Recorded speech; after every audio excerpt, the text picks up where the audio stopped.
الحمد لله رب العالمين، والصلاة والسلام على سيد المرسلين وعلى آله وصحبه أجمعين.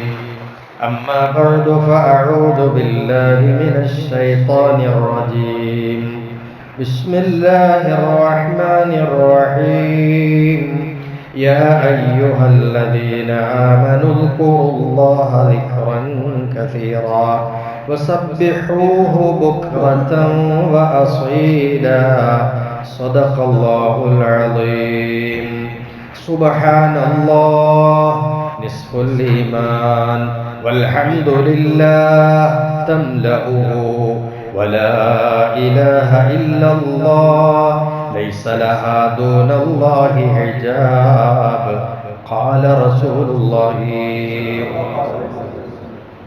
ബഹുമാനമുള്ള മുഅ്മിനീങ്ങളെ, അല്ലാഹു നമുക്ക് എല്ലാവർക്കും ഉപകാരപ്പെട്ട അറിവുകൾ വർദ്ധിപ്പിക്കട്ടെ. അല്ലാഹുവിനെ ധാരാളമായി ദിക്ർ ചൊല്ലുന്ന നാവ് അല്ലാഹു നമുക്ക് പ്രദാനം ചെയ്യട്ടെ. അല്ലാഹുവിനെ പേടിച്ച് ജീവിക്കുന്ന ഖൽബ് അല്ലാഹു നമുക്ക് എല്ലാവർക്കും പ്രദാനം ചെയ്യട്ടെ. പരിശുദ്ധ ഖുർആനിലെ സൂറത്തുൽ അഹ്സാബിലെ 42ാമത്തെ ആയത്ത് എടുത്തുദ്ധരിച്ചുകൊണ്ട് അബ്ദുല്ലാഹിൽ ഹദ്ദാദ് തങ്ങൾ പറയാണ്, മുസ്ലിമേ, ജീവിതത്തിൽ ചില ദിക്റുകൾ പതിവായി ഉണ്ടാകണം. ഖുർആൻ പറയുന്നത് ധാരാളം നിങ്ങൾ അല്ലാഹുവിനെ ദിക്റുകൾ ചൊല്ലുവീൻ എന്നാണ്. മുഅ്മിനീങ്ങളെ, ഉദ്കുറുല്ലാഹ ദിക്റൻ കസീറ, ധാരാളം ദിക്റുകൾ നിങ്ങൾ ചെയ്യണം, അല്ലാഹു ദിക്ർ ചൊല്ലണം. വസബ്ബിഹൂഹു ബുക്റതൻ വഅസീല, രാവിലെ സമയവും വൈകിട്ടും തസ്ബീഹുകൾ നിങ്ങൾ അല്ലാഹുവിനെ ചൊല്ലണം. അപ്പൊ ദിക്ർ, തസ്ബീഹ്, ഇത് രണ്ടും എടുത്ത് ഉദ്ധരിച്ചിട്ട് ഖുർആൻ പറയുന്നത് ധാരാളം ചൊല്ലി എന്ന് പറയും. അപ്പൊ ആ ദിക്ർ അങ്ങനെ പടച്ചോന് ഒരു ഇത്ര കടുപ്പത്തിൽ പറയണമെങ്കിൽ അത് നമ്മുടെ ജീവിതത്തിൽ എത്രമാത്രം ഉണ്ടാവണം, നിത്യവൃത്തി പോലെ ഉണ്ടാവണം എന്നാണ് ചിന്തിപ്പിക്കുന്നത്.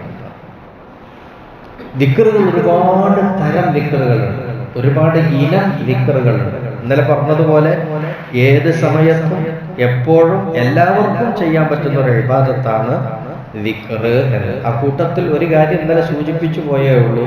ഖുർആൻ ഓതുമ്പോൾ ഖുർആൻ ഓതണം എന്നുള്ള നിയ്യത്തോടു കൂടി അത് ശ്രദ്ധിച്ചുകൊണ്ട് ഓതുമ്പോഴേ അതിന് ഫലമുള്ള. വേറൊരു ജോലിയിൽ വ്യാപൃതമായിരിക്കെ ഖുർആൻ ഓത്തുന്നുള്ളത് നടക്കൂല. അതേ സമയത്ത് ദിക്റുകൾ അങ്ങനെയല്ല. ദിക്റുകൾ വേറെ ജോലിയിൽ വ്യാപൃതമായിരിക്കവയും നമുക്ക് ദിക്ർ ഇങ്ങനെ വായിൽ ഇങ്ങനെ ചൊല്ലിക്കൊണ്ടിരിക്കാം. ഒരുപക്ഷെ മനസ്സ് ശ്രദ്ധിക്കുന്നത് നമ്മൾ ചെയ്യണ പണിയിലേക്കായിരിക്കും. അപ്പൊ ചൊല്ലുന്ന ദിക്റിലേക്ക് അത്ര ശ്രദ്ധ ഉണ്ടാവൂല. വേണ്ട, ദിക്റിന് 3 സ്റ്റേജ് ഉണ്ട്. അത് ഖൽബ് അറിഞ്ഞുകൊണ്ട് നാവുകൊണ്ട് ചെല്ലുന്ന ദിക്റുണ്ട്, അതാണ് അത്യുത്തമം. മനസ്സുകൊണ്ട് മാത്രം ചെല്ലുന്ന ദിക്റുണ്ട്, അതാണ് 2ാമത്തെ ഗ്രേഡ്. ഇനി മനസ്സിൽ ഓർമ്മ ഇല്ലാണ്ട് ദിക്റുകൾ വായിലൂടെ നാവ് ചലിപ്പിച്ച് ചൊല്ലിക്കൊണ്ടിരിക്കുന്നത്, അത് 3ാമത്തെ ഗ്രേഡാണ്. അപ്പൊ ഈ ഗ്രേഡിലെങ്കിലും നമുക്ക് എന്ത് ചെയ്യാൻ കഴിയും? ദിക്ർ ചൊല്ലാൻ കഴിയും. അതുകൊണ്ടാണ് ദിക്ർ ചൊല്ലാൻ പറ്റുന്ന ചൊല്ലാൻ പറ്റാത്ത സമയങ്ങളിൽ പോലും നാവുകൊണ്ട് ദിക്ർ ചെല്ലാൻ പറ്റൂല. എന്നാൽ നമുക്ക് എന്താ പറഞ്ഞത്? മനസ്സുകൊണ്ട് ദിക്ർ ചെല്ലാം എന്നൊക്കെ പറഞ്ഞില്ലേ? അപ്പൊ അതൊക്കെ അതിന്റെ നേട്ടങ്ങളാണ്. അപ്പൊ ദിക്ർ എന്ന് പറയുന്നത് മറ്റുള്ള അമല് പോലെയല്ല, വളരെ പ്രാധാന്യമാണ്. അതോടൊപ്പം തന്നെ പലതരത്തിലുള്ള ദിക്റുകളുണ്ട്. പക്ഷെ എല്ലാം കൂടി ഒന്നും ചെല്ലാൻ മനക്കെട്ടാൽ ചൊല്ലിയാൽ തീരൂല. ഈ 24 മണിക്കൂർ നമുക്ക് മതിയാവൂല. വേറെ ജോലിയും വേറെ വയലിയും ഒന്നും നമുക്ക് മതിയാവൂല, ശരിയാവൂല. അതൊക്കെ ചെയ്താൽ പിന്നെ ഇതിന് നേരം കിട്ടുമോ?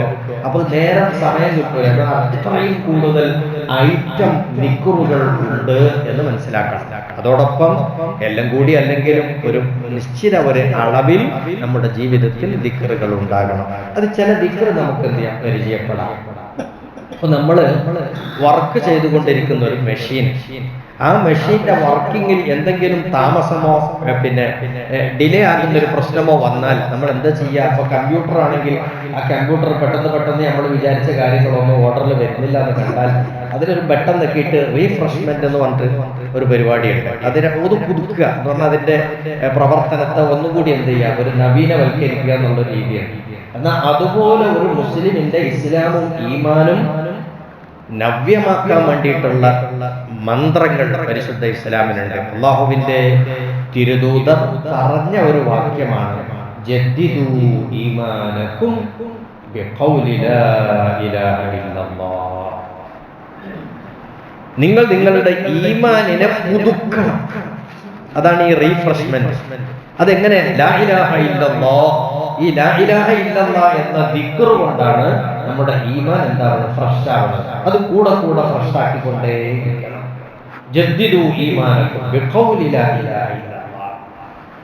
നമ്മൾ ഈ ദിക്ർ മജ്ലിസിലൊക്കെ ജദ്ദിദു ഈമാനക്കും വനവ്വിറു ഖുലൂബക്കും എന്നൊക്കെ പറയുന്നത് അതൊക്കെ തിരുനബി സ്വല്ലല്ലാഹു അലൈഹി വസല്ലം തങ്ങൾ പറഞ്ഞ വാക്യങ്ങളാണ് അവിടെ ഉപയോഗിക്കുന്നത്. ജദ്ദിദു ഈമാനക്കും, നിങ്ങൾ നിങ്ങളുടെ ഈമാനിനെ പുതുക്കുക. ലാ ഇലാഹ ഇല്ലല്ലാഹ്. ലാ ഇലാഹ ഇല്ലല്ലാഹ് ലോകത്ത് വന്ന നബിമാരിൽ മുഴുവൻ ചൊല്ലിയ ദിക്റാണ് ലാ ഇലാഹ ഇല്ലല്ലാഹ്. അത് നമ്മൾ ഓർമ്മയിൽ വേണം. മറ്റൊന്ന്, നമ്മൾ ദുനിയാവിൽ ജീവിക്കുകയാണ്. എത്രയാ ജീവിക്കുക എന്ന് പറയാൻ കഴിയില്ല. ഓരോരുത്തരുടെ ജീവിതം ദുനിയാവിൽ എത്രയാ കണക്കാക്കപ്പെട്ടത്. പക്ഷെ ആഖിറമാണ് വിശാലമായ അനന്തമായ ജീവിതം. ആ ജീവിതത്തിലേക്ക് നല്ല സമ്പാദ്യം പാടും. ആ സമ്പാദ്യം എന്ന് പറയാൻ പറ്റുന്ന ഒരു തസ്ബീഹ് ഉണ്ട്. അത് നമ്മളെ ഇടയിൽ തന്നെ ഉള്ളതാണ്. പക്ഷെ നമുക്ക് അത്ര അങ്ങോട്ട് ഓടുന്നില്ല. സുബ്ഹാനല്ലാഹ് വൽഹംദുലില്ലാഹ് വലാ ഇലാഹ ഇല്ലല്ലാഹ്. ഈ മൂന്നിനെ പറ്റിയും തിരുനബി പറഞ്ഞ ഹദീസാണ് കേൾപ്പിച്ചത്. സുബ്ഹാനല്ലാഹ്. ഈ സുബ്ഹാനല്ലാഹ് എന്ന് പറഞ്ഞ തസ്ബീഹ്, ആ ദിക്ർ നിസ്ഫുൽ ഈമാൻ, തുലാസിന്റെ പകുതിയോളം നിറയും. എന്ന് പറഞ്ഞാൽ നന്മ തിന്മ തൂക്കുന്ന തുലാസ് ഉണ്ടല്ലോ ആ മഹ്ശറിൽ ആ തുലാസിന്റെ തട്ട് അതിന്റെ പകുതിയോളം കനം തൂങ്ങാൻ മതിയായതാണ് ഏത്? സുബ്ഹാനല്ലാഹ് വൽഹംദുലില്ലാഹി തംലഉഹു. അതിന്റെ കൂടെ അൽഹംദുലില്ലാഹ് അങ്ങോട്ട് കൂട്ടി കൊടുത്താലോ ആ തുലാസിന്റെ തട്ട് അങ്ങോട്ട് നിറയും. അപ്പൊ ആഖിറത്തിലെ മീസാനിന്റെ തട്ട് ഫുള്ളാകാൻ മാത്രം മതിയായ അത്രയും കൂടുതൽ അമല് ചെയ്തവരാകാൻ പര്യാപ്തമാകുന്ന ദിക്റാണ് ഇത് നമുക്ക് ചൊല്ലാനുള്ളത്. ഒന്ന് സുബ്ഹാനല്ലാഹ്, അൽഹംദുലില്ലാഹ്, വലാ ഇലാഹ ഇല്ലല്ലാഹ്. മൂന്നാമത്തെ പാർട്ട് ലാ ഇലാഹ ഇല്ലല്ലാഹ് ആയാലോ അതുകൂടെ കൂടിയാലോ ലൈസ ലഹാ ദൂനല്ലാഹി ഹിജാബ്. ഈ ചൊല്ലുന്ന അടിമയുടെയും അള്ളാന്റെ ഇടയിൽ മറവില്ല എന്ന് പറഞ്ഞാൽ അത്രയും അല്ലാഹുവായിട്ട് ഇവൻ അടുക്കും. അപ്പൊ റബ്ബിലേക്ക് സാമീപ്യം ഉണ്ടാകും. ഇത്രയും ഗുണങ്ങളാണ് ഈ തസ്ബീഹിലുള്ളത്. ഇതിന്റെ കൂടെ അല്ലാഹു അക്ബർ കൂട്ടി കൊടുക്കണം എന്ന് വേറൊരു സഹാബിയോട് നബി പറഞ്ഞു കൊടുത്തിട്ടുണ്ട്. സുബ്ഹാനല്ലാഹി വൽഹംദുലില്ലാഹി വലാ ഇലാഹ ഇല്ലല്ലാഹ് വല്ലാഹു അക്ബർ. അതാണ് ഇപ്പൊ നമ്മൾ പെരുന്നാളിന് ചൊല്ലുന്ന തസ്ബീഹ് നിസ്കാരത്തിൽ ചൊല്ലുന്ന തസ്ബീഹ് അതാണ്.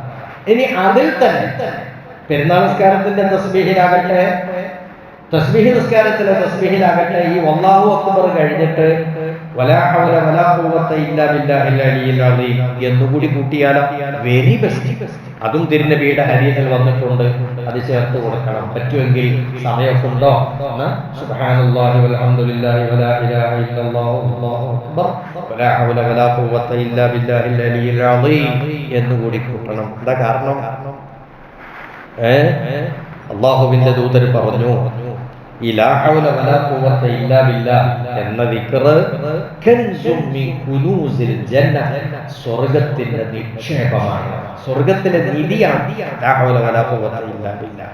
വ ഇന്നഹാ, ഈ ലാ ഹൗല വലാ ഖുവത എന്ന ദിക്ർ ദവാഉൻ, അതൊരു മരുന്നാണ്. മിൻ 99 ദാഅൻ, 99 രോഗങ്ങൾക്കുള്ള മരുന്നാണ് ഏത്? ലാ ഹൗല വലാ ഖുവത ഇല്ലാ ബില്ലാഹ്. അതിനാ ഈ 99 രോഗങ്ങൾ എന്ന് പറഞ്ഞാൽ ആ രോഗങ്ങളിൽ ഏറ്റവും ചെറിയ ഒരു രോഗം പരിചയപ്പെടുത്തി തരാം. അൽ ഹമ്മ, മൂഡോ. ഇന്ന് മിക്ക ആളുകൾക്കുള്ള രോഗമാണ് ഒരു മൂഡില്ല എന്ന് പറയുന്നത്. മൂഡ് ഓഫായി പോവുക, ഒന്നിനൊരു താല്പര്യമില്ല, അങ്ങനെ തകരാറ്, മനുഷ്യന് നശാത്ത് നഷ്ടപ്പെട്ടു പോവുക, ഉന്മേഷം ഇല്ലാണ്ടായി പോവുക, ഒരു മൂഡ് ഓഫായി പോവുക. എന്താണെന്ന് അറിയില്ല. നല്ലോണം കച്ചവടം ചെയ്ത് വന്നേന് പിന്നെ മൂപ്പർ കയ്യിലൊന്നും ഒരു താല്പര്യമില്ല, വേറെ ജോലിക്ക് ഏർപ്പെട്ടത് അതിന് താല്പര്യമില്ല, അങ്ങനെ ഒന്നിനും ഒരു മൂഡ് ഓഫായി പോവുക. ഈ മൂഡ് ഓഫ് 99 രോഗങ്ങളിൽ നിന്ന് ചെറിയ രോഗമാണ്. അത് ഞാൻ ഉദാഹരണത്തിന് പറയണം. ആ രോഗം മുതൽ അങ്ങോട്ടുള്ള 99 തരം രോഗങ്ങൾക്ക് മരുന്ന് കൂടിയാണ് ലാ ഹൗല വലാ ഖുവത ഇല്ലാ ബില്ലാഹ്. ലാ ഹൗല ലേഖ്യം തിന്നലേറ്റം നല്ലതാ, 99 രോഗത്തിനുതകുന്നതാ. തളവസ്താദ് മലയാളത്തിൽ അത് കൊണ്ടുവന്നു. ഈ ഹദീസാണ് മഹാനവറുകൾ മലയാളീകരിച്ചത്. ലാ ഹൗല ലേഖ്യം, ലേഖ്യം എന്ന് പറഞ്ഞാൽ നമ്മൾ എന്താ പറയാ കഴിക്കുന്ന സാധനം മരുന്ന് പഴിച്ച മാവുമല്ല ആ ലേഹ്യം, അത് ലേഹ്യം തിന്നൽ ഏറ്റവും നല്ലതാ. അത് തിന്നൽ വളരെ നല്ലതാ. 99 രോഗം അതാണ് ഈ പറയുന്നത്. നമ്മളിപ്പോ കാണുന്നില്ല സുബഹി നിസ്കാരത്തിന്റെ ശേഷമുള്ള ദുആയിൽ 99% ദുആകളിൽ ഏത് വരും? ലാസ്റ്റ് ലാ ഹൗല വലാ ഖുവത ഇല്ലാ ബില്ലാഹി. വല്ലാത്തൊരു ദിക്റാണ്. നേരം വെളുത്തപാട് ഈ ലാ ഹൗല പറയുകയാണെന്ന് എന്താ അതിന്റെ അർത്ഥം? പടച്ചോനെ, നല്ലതായ കാര്യങ്ങൾ ഏത് ചെയ്യാനും ഉള്ള കഴിവ്, വേണ്ടാത്ത കാര്യങ്ങൾ ഏതും വർജിക്കാനുള്ള ശേഷി, അത് രണ്ടും എനിക്ക് നീ തന്നാലല്ലാതെ ഇല്ല പടച്ചോനെ. എല്ലാം പടച്ചോനിലേക്ക് ഏൽപ്പിക്കാണ്. ലാ ഹൗല വലാ ഖുവത ഇല്ലാ ബില്ലാഹിൽ അലിയ്യിൽ അലീം. ബാങ്ക് കേൾക്കുമ്പോഴും പറയാണ്, ബാങ്ക് കേട്ട് നിസ്കരിക്കാൻ വരിയെന്ന് പറയാം, ലാ ഹൗല വലാ ഖുവത ഇല്ലാ ബില്ലാഹ്.